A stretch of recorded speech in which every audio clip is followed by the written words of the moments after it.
Bonjour à tous, ici Adrien. Aujourd'hui on est le samedi 7 mai 2022 et dans cette vidéo nous allons parler d'Arch Linux. Je vous en parle pas souvent parce que c'est pas une distribution Linux qui m'intéresse. Cependant, cette nuit, sur le groupe Telegram Linuxtrix, est remontée la vidéo que je vous ai enregistrée il y a 6 mois. Testons l'installation guidée qui était fournie directement dans l'image d'installation d'Arch Linux. Elle l'est toujours aujourd'hui, sauf que Hydral, ici, sur le groupe, m'interpelle en me disant « Tiens, ça peut être une idée de vidéo pour voir ce qu'il est devenu en 6 mois parce qu'il a été entièrement rénové. » Donc, là, ça m'intéresse parce que quand j'installe une Arch Linux rapidement pour avoir cette base-là, pour regarder une nouvelle version de logiciel, nouvelle version d'environnement de bureau, je passe toujours par Anarchy Linux que je vous avais présenté, qui fait pour moi l'installation la plus propre, automatisée d'Arch Linux. Et on n'a pas des fonds d'écran, des dépôts additionnels et machin. C'est relativement propre ce que fait Anarchy Linux. Là, on va créer une nouvelle machine virtuelle que je vais appeler Arch. OK. Je vous charge dedans l'image d'installation d'Arch Linux générée au 1er mai 2022. Côté config, je vous mets de l'UEFI. Pas de Secure Boot parce que je ne sais pas si Arch Linux supporte le Secure Boot officiellement, donc je le désactive ici. On va faire une config à peu près minimale aujourd'hui, à savoir 128 Go de SSD avec un peu de cache. Je vais mettre 4 cœurs au niveau du processeur et je vais mettre 4 Go de RAM. Si vous n'avez pas ça, ça semble compliqué. Rien que lancer le navigateur internet, tout RAM. Et alors regarder une vidéo, c'est pas possible avec moins que ça. Ok, je vais rajouter une carte audio et puis je vais mettre de l'accélération vidéo. J'en parlerai prochainement sur cette fonctionnalité ajoutée dans Proxmox 7.2. C'est parti, je démarre la machine virtuelle, bim, bam, boum, paf. Et on a l'impression que là on est sur une machine réelle, sauf qu'on est bien dans une machine virtuelle qui démarre sur l'image d'installation d'Arch Linux de mai 2022.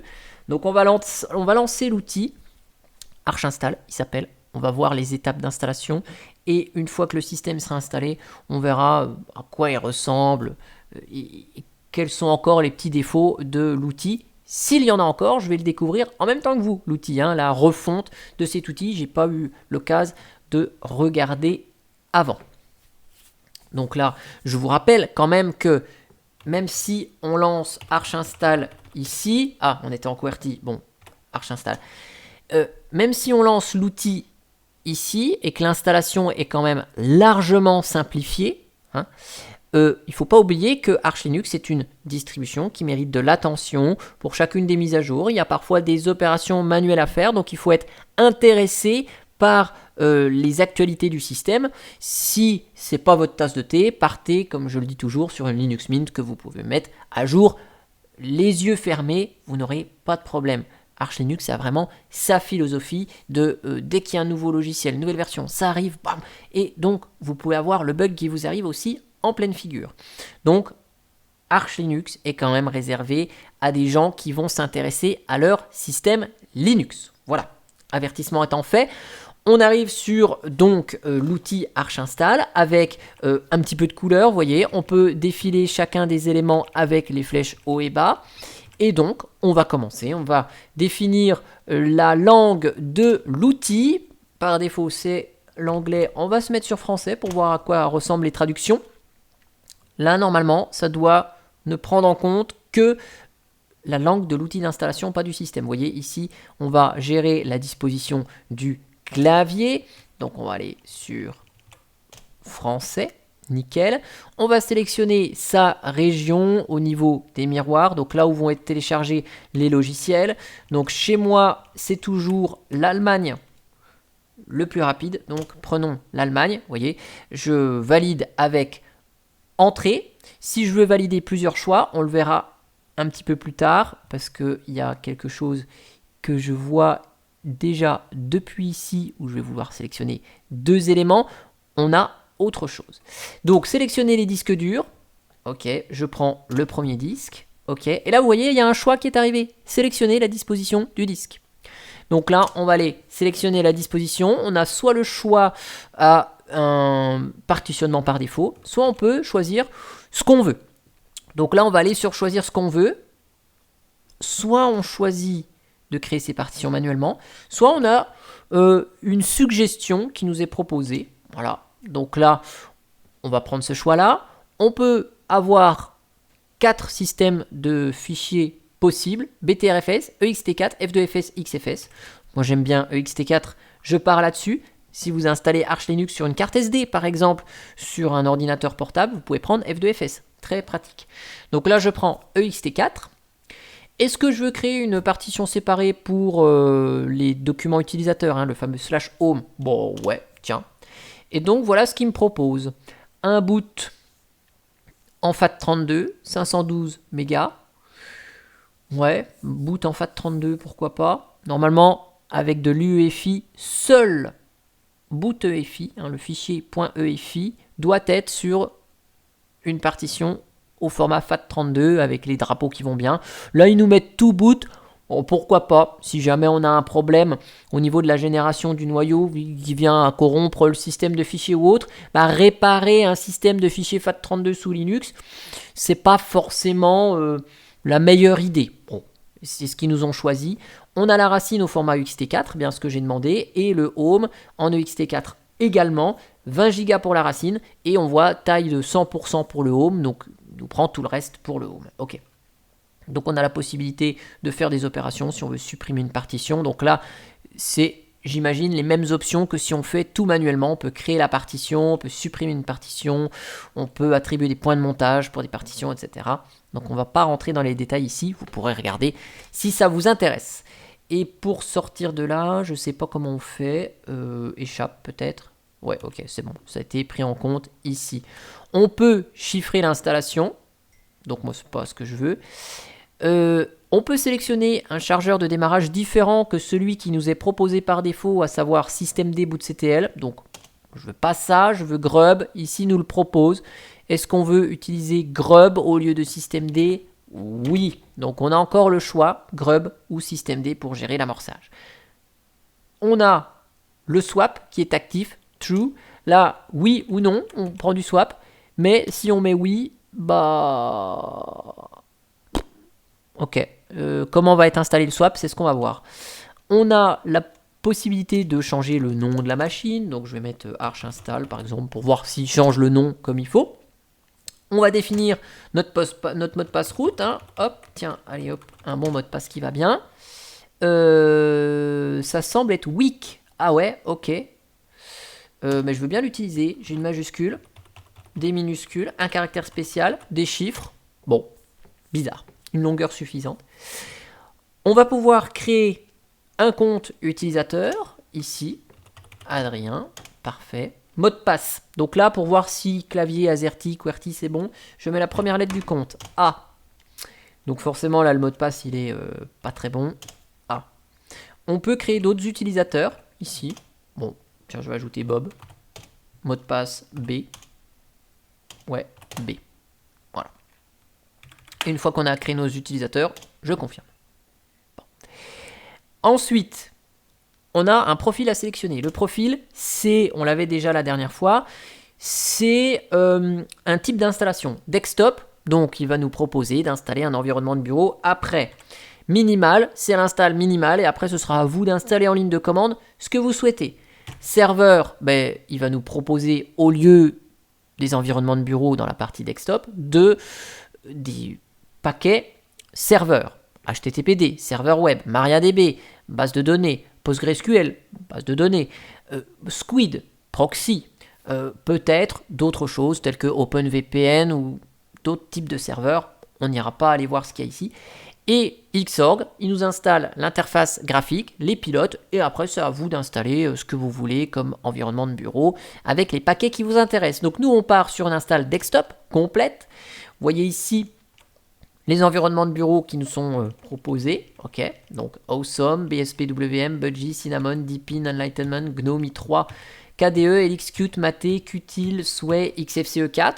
Donc vous voyez, si on va chercher par exemple GNOME, il nous installe un GNOME minimal, un GNOME complet avec les jeux. Je sais pas, on va prendre ça. Vous voyez, il n'y a pas la possibilité ici de nous dire est-ce qu'on veut un GNOME minimal, un GNOME complet. Surprise du chef. Et bien sûr, vu qu'on est sur une interface graphique, quel pilote on va utiliser. Donc vous avez NVIDIA propriétaire, hein, si vous êtes possesseur d'une carte graphique NVIDIA, on peut installer les pilotes proprio directement là, c'est top pour vous si vous êtes dans ce cas-là. Moi je vais installer tous les pilotes open source puisque je n'ai pas le choix ici et ma machine virtuelle n'est pas VMware, n'est pas VirtualBox, donc je vais prendre un des pilotes qui sera dans tous les pilotes open source ici. Voilà. Vu qu'on est sur une interface graphique et donc on va avoir besoin du son, on a ce menu audio qui vient de s'afficher. Et donc là, on a la possibilité de prendre soit Pulse Audio, soit Pipewire. Par défaut, c'est Pipewire, et bien les sons Pipewire. Au niveau des noyaux, ici, on a donc Linux par défaut, dernière version du noyau Linux. Si on veut le noyau LTS, on prend le noyau LTS. Si je fais entrer ici, vous voyez, il m'ajoute LTS. Si vous voulez choisir plusieurs éléments ici, vous pouvez en cocher ou en décocher avec la touche espace. Vous voyez là, espace ça décoche, espace ça dépage, hop ça coche, ok.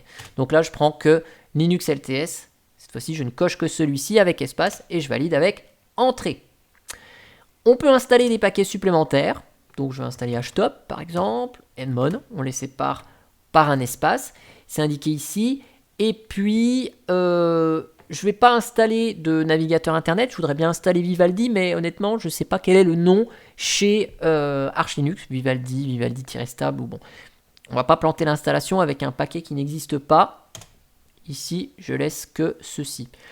On a la possibilité de paramétrer le réseau, ok, pas de réseau. Soit on copie le réseau qui est paramétré dans l'image ISO, là, qu'on utilise tout de suite. Soit on utilise Network Manager, soit on utilise du réseau manuel avec une conf manuelle. Donc là on va partir sur Network Manager. Étonnant, il nous propose quand même tout à l'heure d'utiliser systemd boot pour démarrer au lieu de grub, et là dans le réseau on n'a pas le choix de systemd networkd. Assez étrange. Bon, pourquoi pas. On va choisir le fuseau horaire. Donc ici vous voyez il y en a un sacré paquet. Dans toutes les vues, je ne vous l'ai pas précisé, mais en bas il y avait marqué press / to search. Donc là je fais / Paris, PAR par exemple, et vous voyez, il me filtre la vue qu'avec ce qui contient PAR. Donc là, je peux aller sélectionner Paris direct, synchro automatique du réseau avec NTP, oui, je veux passer, flèche du bas. On peut ajouter des dépôts en plus, multilib, testing, là j'en veux aucun, donc échappe. On peut sauvegarder la config, probablement pour réimporter cette config directement avec l'outil d'install, et éviter de se retaper tous ces menus-là. Donc ça, je pense qu'on peut exporter cette configuration en vue de d'autres installations. Et nous, on va lancer l'install. Hop, donc là, on a tout le fichier qui est défilé à l'écran. Et si on est d'accord, on presse Entrée pour continuer. Et il va faire toutes les opérations automatiquement. Là, il procède au partitionnement. Il nous fait le boot, la racine, SDA2. On voit 20 Go. Le reste pour le home. Donc d'ailleurs, il nous met le reste pour le home. Donc ça veut dire que si on sauvegarde ce fichier de config et qu'on n'est pas sur un disque de 128 Go mais de 64 par exemple, bah, le reste, ce ne sera pas une partition qui va dépasser le disque. Ça semble être en tout cas bien modulaire l'install, même si la taille du disque est différente. Donc là, je vous accélère comme d'hab l'enregistrement de la vidéo pour l'installation. Ça va prendre 1 à 2 minutes, je pense, avec Arch Linux. Ça va très vite. Là, il est 12h46. On va voir à quelle heure ça termine. Et puis, on verra à quoi ressemble le système installé et les petites modifs à faire éventuellement manuellement s'il y en a à nouveau à faire.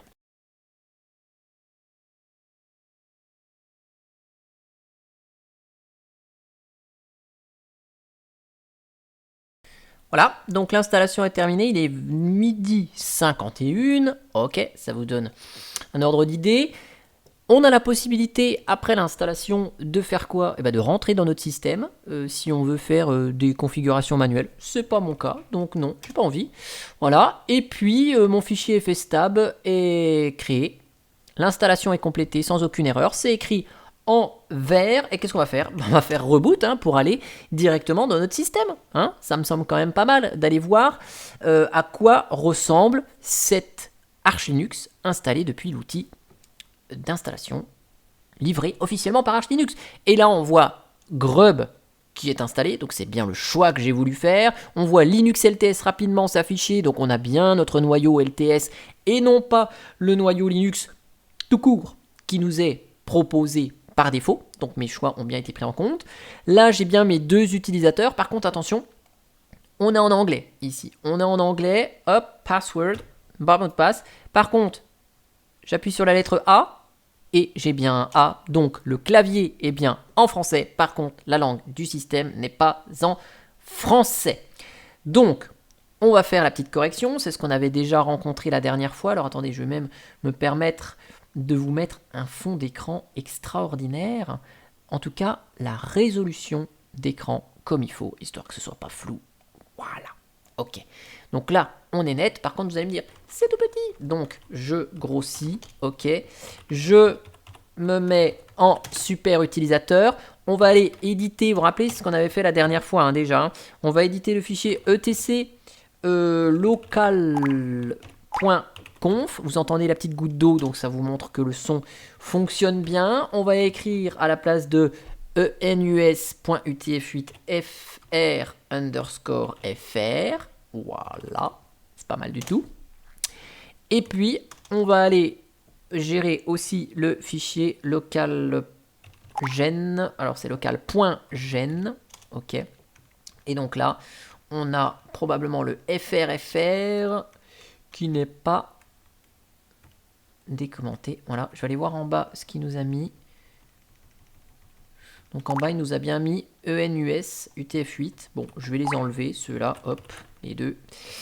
Je veux garder que le français. Et donc, on va faire un petit local gen. Hop là, et voilà.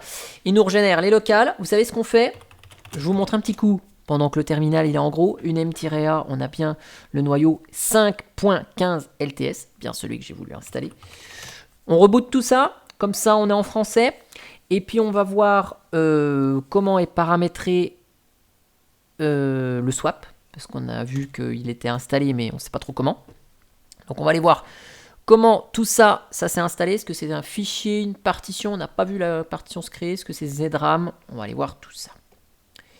Donc là, il est absent de la liste. Mot de passe, c'est en français. La date aussi est en français, là-haut. L'heure est bonne, hein, midi 54. Nickel. Nous voilà sur l'environnement de bureau. Vous voyez ici, d'ailleurs, il détecte automatiquement qu'on est à nouveau en français. Il nous demande de traduire les dossiers utilisateurs. Yes, on met à jour les noms. Et cette fois-ci, si on ouvre notre gestionnaire de fichiers, tout est en français. C'est cool. Si je vais dans les paramètres, là, hop, je vous mets ça ici. À propos, regardez donc. Arch install, ça a bien été pris en compte. 4 Go de RAM. Et puis, ici, on est avec Wayland. Ok, nickel. Donc, ça marche bien. On a la section mise à jour logiciel qui nous ouvre GNOME logiciel. Alors, est-ce que GNOME logiciel fonctionne sous Arch Linux? Je n'en sais strictement rien. On va aller voir ce qu'il y a dans les dépôts. Oui, Flatpak. Ok. Installé et paramétré par défaut. Très bien. Community Core Extra sont activés. Donc si on va dans l'exploration, qu'on cherche un logiciel qui est en Flatpak, son grec par exemple, ici, nickel. Ah bon, on l'a dans Arch Community, on l'a en Flatpak. Nickel, tiens, on va essayer d'installer le Flatpak, voir ce que ça donne. Et puis, on va aller chercher LibreOffice, par exemple. LibreOffice, ici, qui est disponible en tant que paquet ou en tant que Flatpak. Donc là, on va aller installer le paquet LibreOffice. Nickel. Donc il a l'air de fonctionner, hein, ce GNOME logiciel. Je vais laisser l'installation se faire. Donc là on voit, on a bien un GNOME, comme on dit, vanilla. Pas de personnalisation du fond d'écran. Pas de bouton pour agrandir les fenêtres ou les réduire. Hein. Donc si on veut faire ça, on doit le faire par GNOME Twix. Est-ce qu'il a été installé, GNOME Twix? Je sais pas. Oui, il est là, ajustement, et on l'a là. Nickel. Donc GNOME Twix est là. Donc si je veux modifier ça, voilà. Si je veux changer de côté les boutons, je peux les changer de côté. Nickel. Je peux changer l'apparence. Je peux mettre des applis au démarrage. Je peux régler des choses dans la barre supérieure. Nickel. Vous voyez, tout ça, ça se complète. OK. Donc ça marche bien. Les applications que j'ai installées. Donc on a installé juste à l'instant son grec, le Flatpak fonctionne très bien. OK. Et puis je viens d'installer LibreOffice. Donc là, on voit toute la suite LibreOffice s'est installée. Et donc, si je vous lance le tableur, eh bien, LibreOffice est là. Yes. Ah, pas en français, par contre. Ok. Donc, il y a les petits paquets à installer. Donc, forcément, PAMac qui est en provenance d'AUR, bah, il n'est pas là. Hein. Donc, si vous voulez installer des petites choses supplémentaires. Donc là, vous voyez, c'est pas comme Fedora où il va nous récupérer les packs de langue via GNOME logiciel. Je vais quand même relancer une deuxième fois LibreOffice, voir si entre-temps le pack de langue s'est récupéré. Non. Donc là, vous devez faire la petite manip qui va bien. Donc vous avez une Arch Linux normale. Hein. Donc est-ce qu'on a sudo? Tiens, par exemple, sudo. On a, ouais, sudo pacman-s LibreOffice fresh fr si ma mémoire est bonne. Alors est-ce qu'on est admin? Non, on n'est pas admin. Hein. Ok. Donc on va le faire comme ça. Hop, hop, hop, hop, hop. Et on met le mot de passe de Monsieur Root. Voilà. Donc là, GNOME logiciel vient pas chercher les langues. Donc si je relance LibreOffice, ok. Voilà, on est en français cette fois-ci. Ok, parfait. Donc là, bon, c'est probablement l'intégration de GNOME, de GNOME logiciel qui est là, bien sûr. Avec Arch Linux, il faut privilégier la ligne de commande où vous pouvez aller installer PAMac graphique. Là. Je ne sais même pas d'ailleurs s'il est dans les dépôts, PAMac. Regardez, PAMac. Non, PAMac n'existe pas, ou il a un autre nom. Bref, c'est là que vous voyez que je ne suis pas un habitué d'Arch Linux. Ah si, et juste avant quand même de se quitter, on a dit qu'on parlerait du swap. Je vous mets ça en plus gros. Swapon-s. Ici, on a le swap qui est pas un fichier, qui n'est pas une partition, qui est ici avec ZRAM, donc RAM compressé. Si je vous fais un petit htop là, et ben vous voyez, on a bien nos 2 Go de swap qui sont là, sous forme de mémoire compressée via le module noyau ZRAM. Voilà, on a fait le tour de tout ce que je voulais vous montrer. Ah si, je voulais voir un petit truc quand même, on finit avec ça. Le boot là, qui est en FAT32, est-ce que les permissions sont bien gérées? Oui, je ne peux pas ajouter de nouveaux dossiers. Si j'essaie de modifier un fichier à la main, par exemple, si j'essaye d'ouvrir un fichier à la main et de le modifier... Ok, donc il est bien en lecture seule. Oui, parce que vous savez, par défaut, si vous mettez une clé USB ou que vous avez un disque en dual boot qui est en FAT32, eh bien, par défaut, les permissions sous Linux, c'est 777. Donc, vous pouvez lire, écrire, exécuter tous les fichiers qui sont dessus. Là, on va voir rapidement comment c'est paramétré. Terminal. Je le relance, finalement. On va aller voir comment est fait le fichier etc fstab. Voilà. Mais on voit que la partition boot qui est au format FAT, bon, elle est montée, lecture, écriture, real time. Et donc, ils nous ont passé tout un tas d'options ici à cette partition FAT32, alors que seul le fichier .efi a besoin d'être sur une partition FAT32. Donc le plus propre pour moi, c'est ici dans boot d'avoir ce dossier EFI qui soit un point de montage, et seulement là on est en FAT32, parce que seul ce fichier a besoin d'être sur une partition FAT32 pour être accessible avec l'UEFI, là où le noyau, le fichier initRD, enfin initramfs comme il est appelé ici, tous les fichiers de grub n'ont pas forcément lieu d'être sur une partition FAT32. Ça peut rester sur des systèmes de fichiers Linux traditionnel et officiellement supporté dans le noyau avec les droits, les permissions, POSIX, tout ce qu'on connaît bien et qu'on aime bien dans le monde Linux. En tout cas, j'espère que cette vidéo vous aura plu sur la nouvelle tête de l'outil d'installation d'Arch Linux. Et si vous l'avez utilisé, n'hésitez pas à mettre un commentaire dessous la vidéo. Et moi, je vous dis à bientôt pour une prochaine vidéo. Allez, ciao, ciao.